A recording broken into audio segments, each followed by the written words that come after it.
Hi there, thanks for coming back to the channel. The title for today's video is How to Complete a Brand Transformation. It's not a subject I can discuss alone, so I have a very special guest with me, a lady called Anaezi Modu, who's an author and founder from a company called rebrand.com. So please join me in welcoming Anaezi to the channel. Thanks.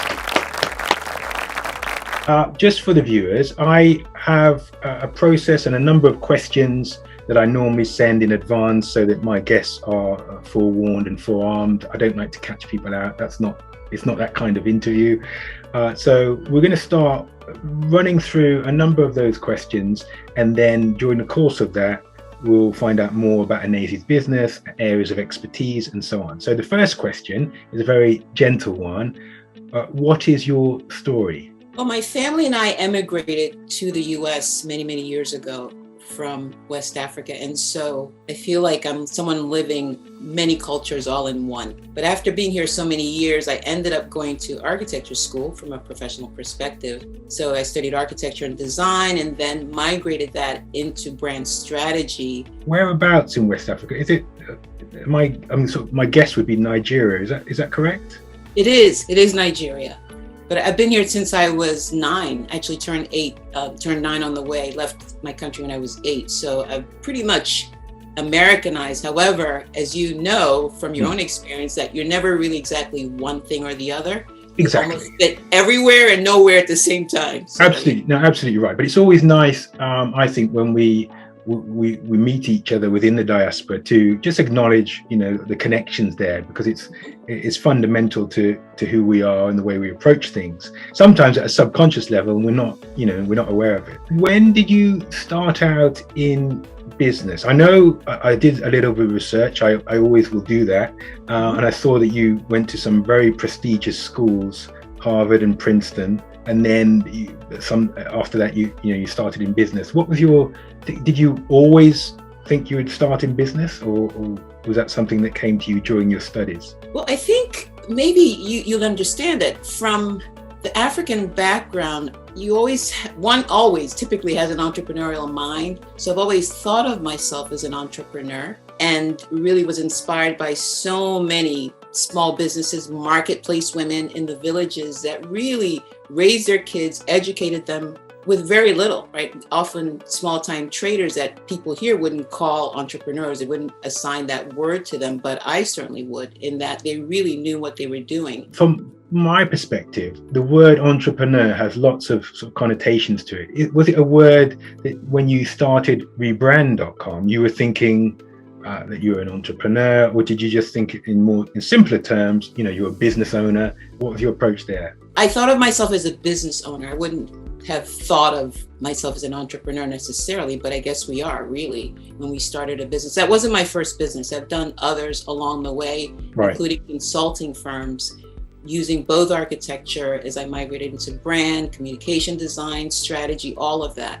Rebrand is a business that I started specifically from interest, but also as a result of a layoff. Right. Because sometimes we're usually pushed out to go do something maybe that we would have wanted to do in the first place.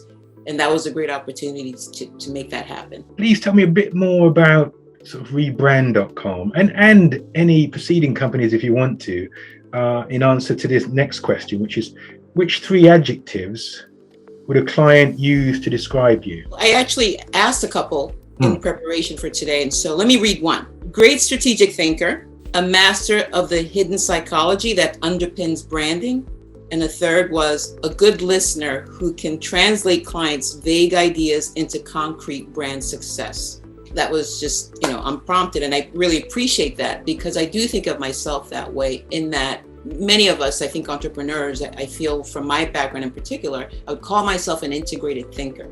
And that you get one idea from here, you put it together over there, and sometimes it doesn't make sense to the casual observer, but somehow it works, right? Because for me, I studied architecture, many, many years spent doing it. And you would think, well, why don't you go work on buildings? And I had for some time. However, you're not a degree, and you're really a set of skills and interests, and architecture to me made perfect sense to migrate into all kinds of design, as well as the brand space, because you ask a lot of questions of your clients for space, whether it's commercial, corporate space, or residential. I was mostly in the commercial world. And so you ask the same kinds of questions to really understand the full person, the full people, the full group, what they need, how they function best. And that quite a bit applies to the world of brand, which we believe is far more than marketing and graphics, right? It's really at the core of who you are, what you do, why it matters, that then emanates to everything else. How you market, who you hire, what you say, how you present. I mean, it's just much more than that. Who is your target audience? Well, now, Rebrand is now Rebrand Group. So, okay. And there are different aspects of the organization, which I'm happy to talk about maybe in the future conversation. But for Rebrand specifically and the Rebrand 100 Global Awards, it was really for agencies and CMOs, right, as well as the general public, to come and look at, instead of us talking so much, to convince them why is brand important, right? Don't talk, just start showing examples. And I really just dived in without much experience to say, you know what? Why is it that architects aren't at the table? Why is it that so-and-so isn't at the table when you talk about brand? Those assessing it were often in the past graphic designers or marketers, specifically marketers, or even ad agencies. And I thought that was a little weird. So a lot of where Rebrand has come was basically from, I guess, naive, very basic questions that I was asking. Why? Because the physical space of anywhere, of companies, is pretty, like among the top 3 expenditures. To shut them out of the brand discussion was very odd to me, not to mention the fact that we are bodies, right? We experience things physically as well as emotionally and in other ways. Your environment feels a certain way, right? If you're in London, London is different from Boston, different from Paris. And that's all part of, I think, structured experiences that matter greatly. And so it was really some odd, to me, logic that then have me, instead of talking so much, let's jump in and start to gather the best that we can from around the world. And remember that the experts aren't only in the US or in Europe.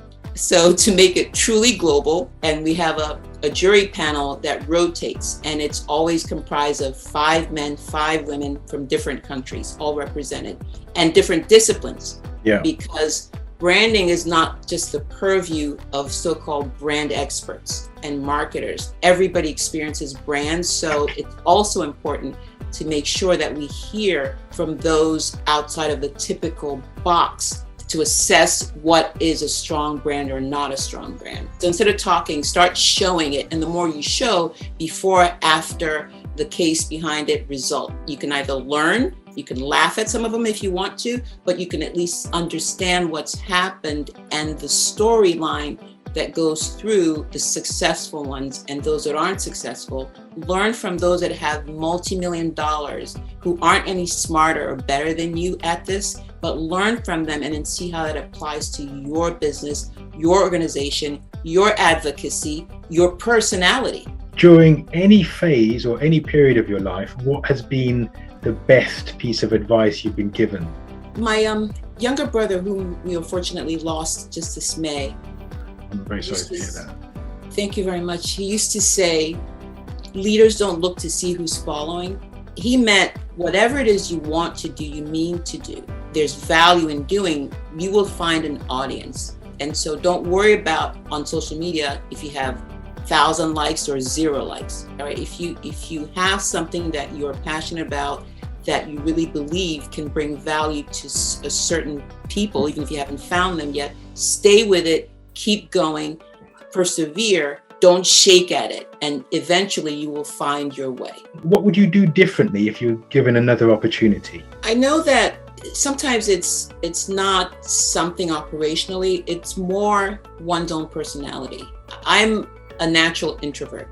However, right, with I'm still focused on goals. So I think in the past, I would have let myself be more public about in certain ways and accept more public opportunities to speak and more, rather than keep the head down and stay focused on the work. I think I tended to do that much more than one should, because it's really a balance. Of course, you have to do the work. You have to know your craft, your skill, whatever it is you're expert at. Some of us feel much more confident and not winging it. I don't know how to wing things. You really have to know deeply what it is you say you know. There are CEOs who have discovered what you've discovered, that being public to a certain extent helps them deliver their external and internal messages at the same time. And you need to have the skill set and vision to deliver both to your internal stakeholders and to the wider community and society at the same time. Absolutely right. Are you always working in teams, or do you do some work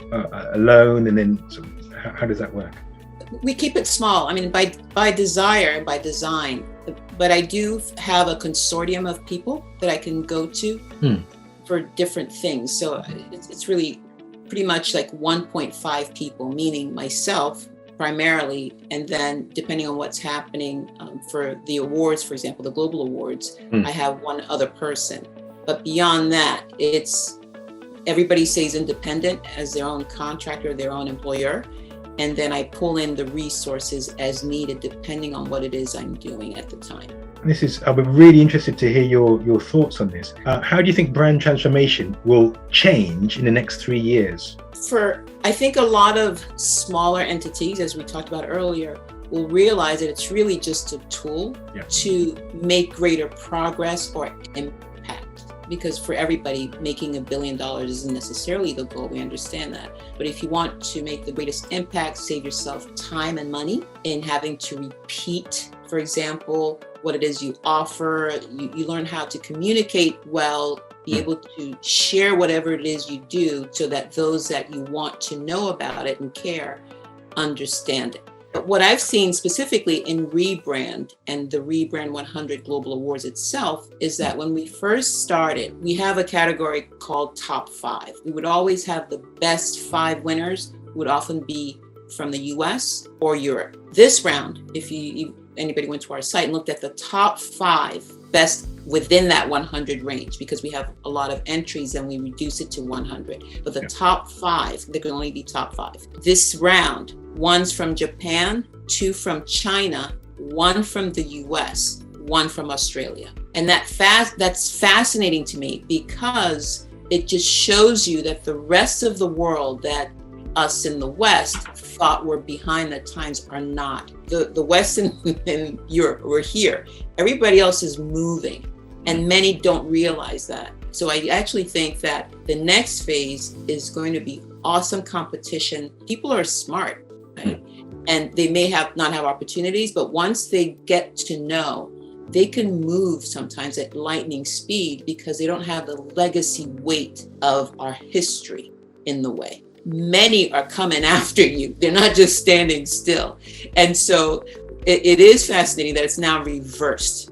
We have non-US, non-Europeans at the top 5. You can pick any sort of time period, whether it's your time working in architecture or with Rebrand. What has been your biggest challenge? I think it's been not being public enough earlier in my life, and succumbing to introverted tendencies, which is to keep your head down and work, right? I'm getting better at that. And I think it's a process, as we're all constantly evolving, as brands are, right? There's no, you're done. It's just a continuum of continuing to work on it all. Could you speak a bit about how you felt sort of creating obviously a very successful business, and any sort of considerations there were there? For many years, when I first started Rebrand, for example, for many years I did not put my photo at the website. Yeah. So you would understand that, and some wouldn't, right? But I knew not to for about 7 years. It's not that people didn't know who I was, because what we would do is fly all the jurors from around the world to the US, and they would actually review the items, the submissions in person. So they certainly knew those that came saw me. But a lot of the entrants did not necessarily know what I looked like. They could have Googled it and found out. But after some years, I said, I'm just going to do it. I'm going to put some photo on there and see what happens. I don't think that you can be in this shell and not have it be constantly in your mind. So just from very quietly having a mission and continuing to do what I wanted to do, it's having an impact. We have, pretty sizable global brands that enter rebrand. So I think it's now beyond that. And as you know, many people don't even go to websites anymore to click around and read the about. So some may not know, but they certainly see other brands there. So they like being in the company of other global brands. So it's a little bit less of a problem. Whereas we used to have to look for jurors earlier in the rebrand career, we now have jurors coming to us, hoping to be included on the panel. Okay, who is your entrepreneurial hero and why? I have my maternal grandmother lost her husband and her brother, who was her savior, much earlier in life. She had no choice but to jump in and start becoming a small trader in the village. It's people like that inspire me, because even when I think, oh my God, this is too hard to do, I wonder what they would have done with the same level of opportunity, the same grit, and the lack of choice, where they had to feed their kids with very, very little resources, and then thrived. So that helps put me in check, right? Helps keep me honest. And to say, listen, you've got all these things, you can't just give up. You got to get moving. I just want to end with all your website links and references, so that my audience can find you, can do a deep dive into the work that you do. My primary is LinkedIn. So it's linkedin.com/my name, Anaezi Modu, ANAEZI MODU. And I encourage whomever's within our earshot, of course, in our eye shot, to go to rebrand and look around, steal inspiration, not specifically, but look at who's doing what. They've paid good money to be there. Look at what they've written, how they've made changes, and see what applies to you. I kind of, in the spirit of Robin Hood, right? Get what's available publicly. It's free to go see. Learn from that. But do feel free to connect with me on LinkedIn. Please, if you don't mind, just write me a little note so I know that it's through Mike that we should connect, and I'd be happy to do so. Hopefully I'll come back again and we can talk a little bit more about how small businesses, even solopreneurs, transform their brands and how to do it, and do it inexpensively with impact. Because our challenge these days, this is the last thing I want to say, our challenge these days is sometimes not even competition. It's just clutter everywhere. Clutter in our minds, clutter of features, clutter, right? And that's our challenge, to cut through that and worry less about the competition. Anaezi, thank you very much for your time. I really appreciate it. I look forward to speaking to you in the future. Take care. Bye-bye. Bye-bye. Thanks, Mike.